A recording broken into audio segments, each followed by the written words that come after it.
ATP most exciting tournament of the year. I think this is there's always some interesting picks here. Gil, do you want to go first? I think it was the Australian Open. I'm thinking about Zverev taking out Alcaraz in the quarterfinal. I'm thinking about Medvedev coming back from 2-0 down against Zverev. He also did it earlier in the tournament. Was it against Ruusuvuori? And then there was there a third in there as well? A comeback for Medvedev? Hurkacz. Yeah. That one wasn't necessarily a 2-0 comeback, but it was a 5-setter. So Daniil's run was crazy. Then he goes up 2-0 against Sinner. So that brought its own bit of drama in the final. You had Jannik crushing Novak in the semis, like this moment that we can't say like, oh, what a match, that was thrilling, but we can say, wow, that really sent a ripple through tennis, because it was like, that didn't look like Novak. What happened there? As well as Jannik played. So I feel like storyline wise, Australian Open just kind of brought it in every aspect and on both sides of the draw. Cam, you'll be happy about that. Cam, what did you pick? Yeah, I was going to pick the Australian Open. But I just felt like, even though I picked the Australian Open final as the match of the year for Grand Slams for me, but I thought the French Open just had, like, the whole Djokovic thing, him playing 2 5-setters, and the knee was off. We didn't know what was going on. We did get a Sinner Alcaraz match, even though it wasn't the best one they've played, but it was still there.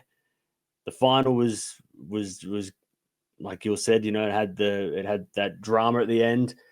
I don't know. I feel like the French Open for me was there was just so many things. Maybe I'm thinking to the women's side as well, because there was some crazy stuff going on there as well. But yeah, I picked the French for me.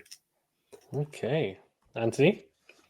I'm agreeing with Gil's pick of the Australian Open. When I looked at the season as a whole, the Australian Open was very memorable. I mean, it's easy to forget, I think, when we do these at the end of the year, what happened at the start of the year.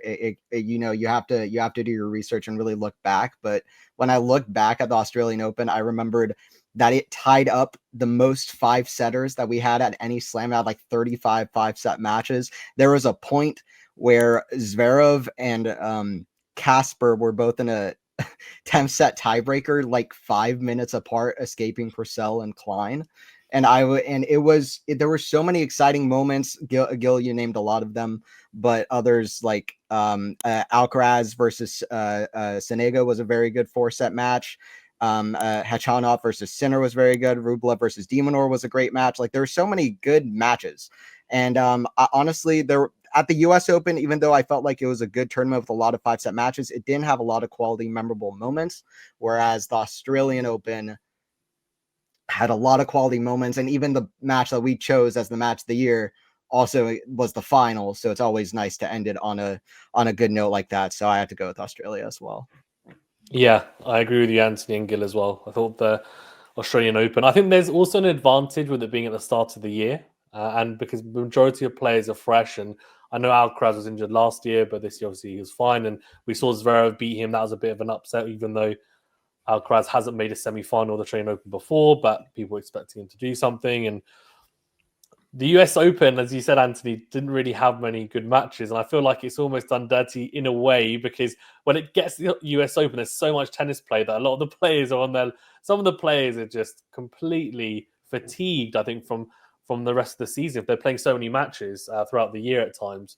And that's why I think we've had so many quote-unquote random winners, I guess, over the years, although last year, of course, wasn't too random with Novak winning it. But yeah, I mean, I think the Australian Open was definitely a good one. Lots of 5-set matches, as you said, the record-breaking 5-setters as well.